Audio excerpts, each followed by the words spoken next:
poll, Trump gets small boost in battleground states post-convention.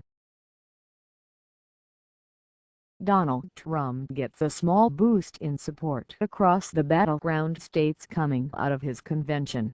He is at 42% support now, up from 40% heading in, and it now pushes him slightly ahead of Hillary Clinton, who remains unchanged at 41%.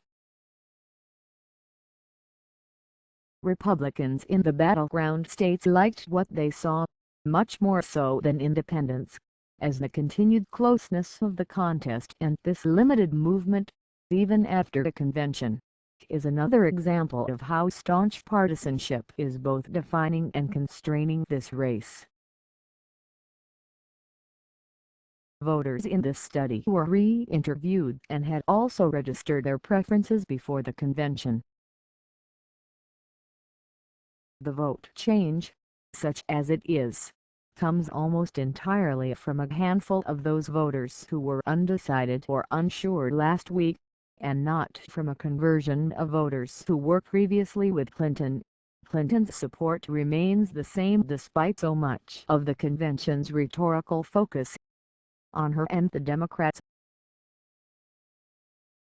Asked their feelings about what they saw from Trump at the convention, voters voiced a mix of reactions, also breaking sharply on partisan lines, but the overall picture suggests Trump did help shore up support from his base of Republicans, even if he hasn't yet drawn very many new voters. Beyond it, most Republicans, 55%, said Trump's message made them feel hopeful, and 4 in 10 Republicans said it made them feel enthusiastic. Independents' responses weren't as positive, with 32% saying they felt hopeful and 25% with enthusiasm.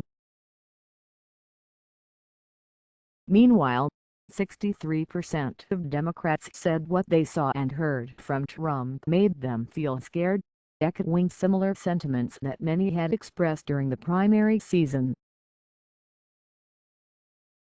32% of independents also said they felt scared, equaling the number who said hopeful, and 29% of independents said it made them pessimistic.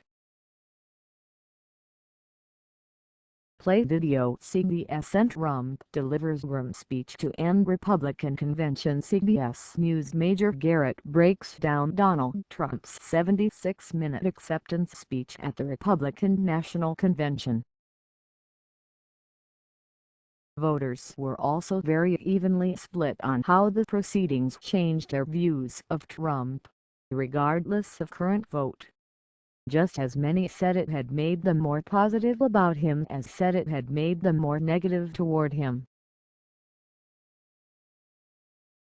Most Republicans came away feeling at least somewhat more positive, including 46% who say they became much more positive, and 45% of conservatives who did. But only 23% of independents, and 16% of moderates, were similarly much more positive. As was the case last week, likely voters were interviewed across the 11 key states most likely to decide the election. On the Democratic side, the study began before the official announcement of Tim Kane as Hillary Clinton's vice presidential pick, but it did ask voters how they felt about Kaine, as well as other names who'd reportedly been considered. By 4-1, Democrats expressed at least satisfaction or enthusiasm with the idea of a Kaine pick, though many were as yet unsure.